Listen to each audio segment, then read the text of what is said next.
En los años 80 no había medios, había energía por hacer cosas. Lo que hacía la gente era trabajar más. Nos juntábamos mucho para hablar de proyectos y los hacíamos. ¿Dónde está ese Madrid? ¿Cómo le explicó Andy Warhol dónde estaba España? Porque Andy Warhol ni sabía dónde iba, ¿no? No es crear marca España, sino ofrecer el alma, la creación. Los españoles no saben quiénes son sus artistas, no los conocen. Ni a ningún político le he visto viendo una exposición. Si no hay unos líderes realmente honestos e íntegros, al garete.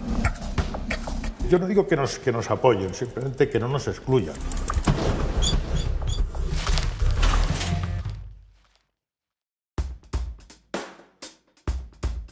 El conversar también es compartir un buen vino y es compartir una buena comida, es el estar horas y horas hablando de múltiples temas, ¿no? Y compartiendo experiencias y compartiendo conocimientos. Como nosotros, como fue en tus años de la movida, cuando creaste Madrid me mata, cuando este Madrid es, y espero que empiece a ser, como fue en aquel entonces que nos reuníamos hasta las tantas. El otro día lo comentaba con un calele, decir, bueno, ¿dónde está ese Madrid? Claro, es otra generación a lo mejor. Pero en aquella época el arte de la conversación y del compartir en los años 80 era una mezcla de gente con muchísima ilusión, que lo que queríamos era hacer una buena revista.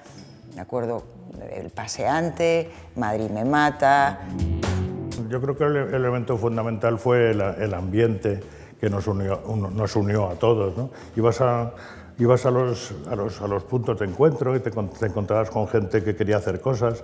Se recuerda como una época, como si hubiera habido, que si la gente bebiese más de la cuenta o saliese más. Y yo creo que lo que hacía la gente era trabajar más. Nos juntábamos mucho para hablar de proyectos y los hacíamos. Y eso fue muy importante. Pero no teníamos un duro. O sea, todo lo montábamos pues con ayuda de unos y otros y pasábamos horas. Yo me acuerdo una vez una conversación sobre el solipsismo, que luego vino Albert Hoffman también, y nos quedábamos horas y horas. O sea, que yo no creo que cuando hablamos que ahora no hay lo que hay, lo comentamos el otro día, y algunos artistas y diseñadores opinan que el arte español pues no tiene medios, no tiene ayuda. En los años 80 no había medios, había una enorme ilusión, una enorme pasión, una enorme energía por hacer cosas.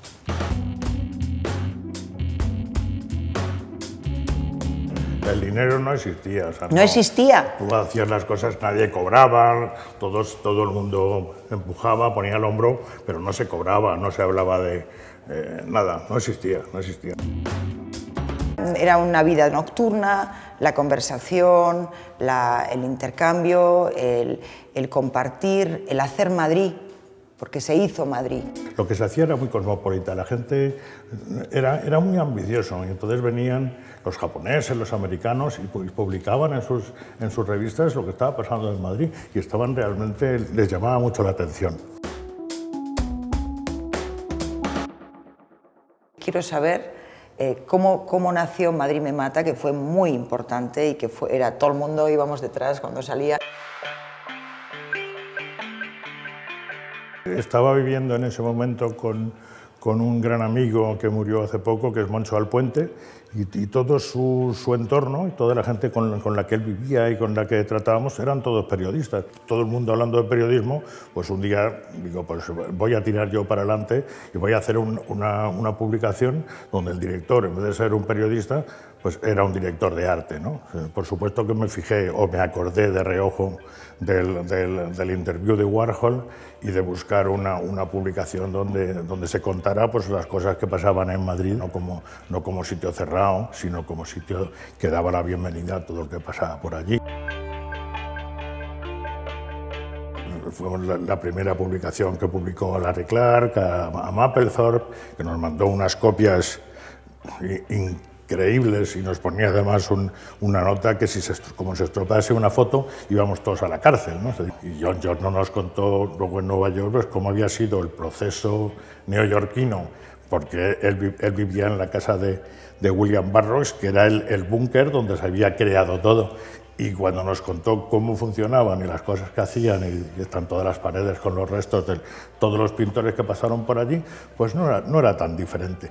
Y luego también nos contó, muy divertido, cómo le explicó Andy Warhol cuando iba a venir a España, que fue muy, muy importante, la llegada de Warhol, cómo le abrió un atlas y le explicó dónde estaba España, porque Andy Warhol ni sabía dónde iba, ¿no?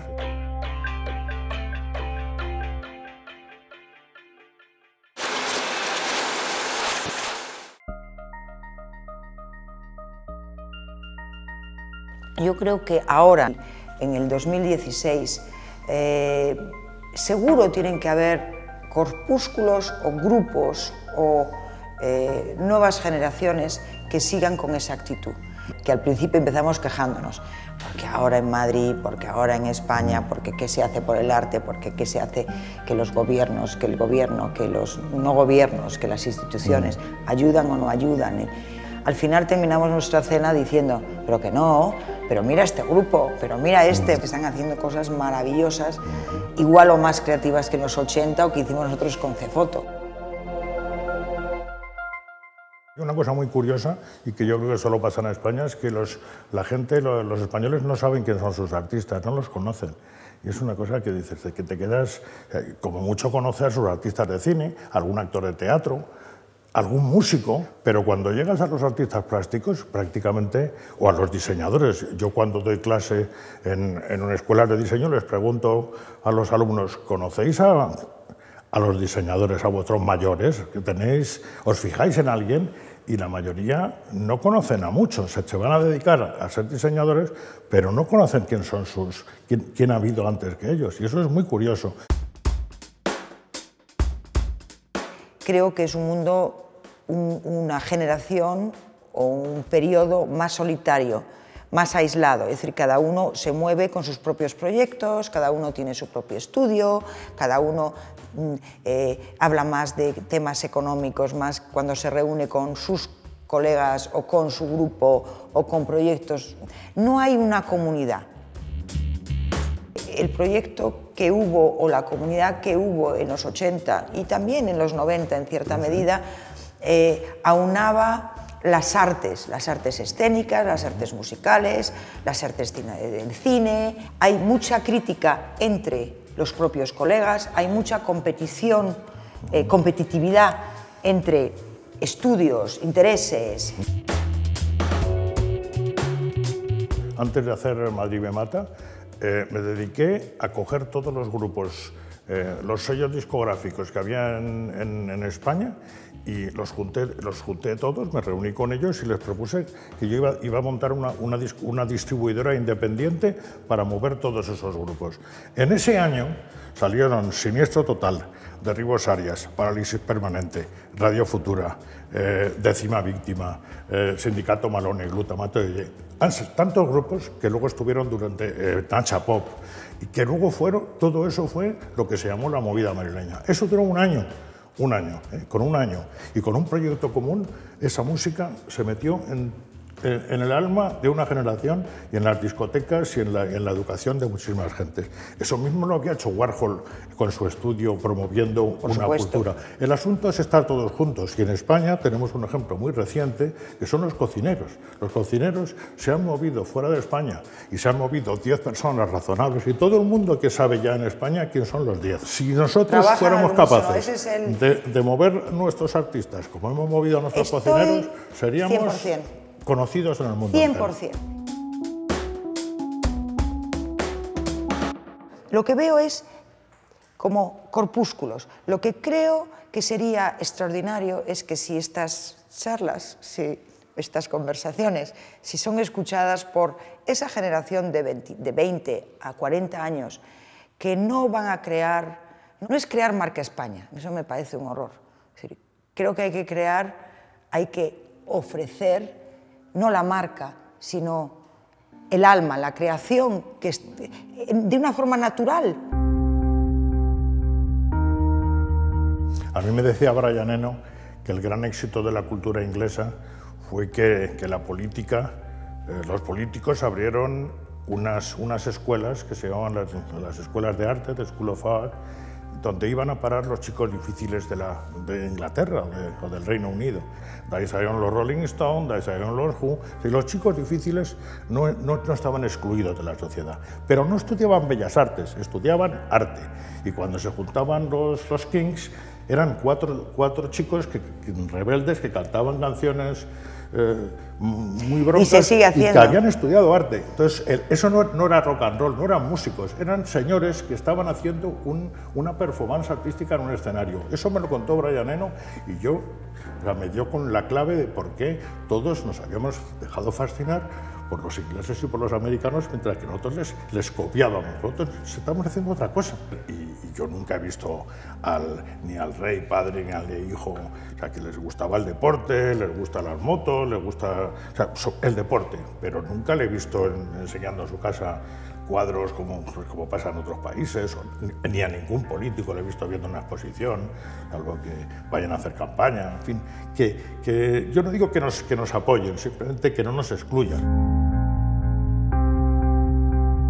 Si no hay esa comunidad, si no hay ese reconocimiento de la comunidad, si no hay una implicación, si no hay una labor de tesón y de perseverancia y unos puntos de referencia, unos líderes realmente honestos e íntegros, al garete.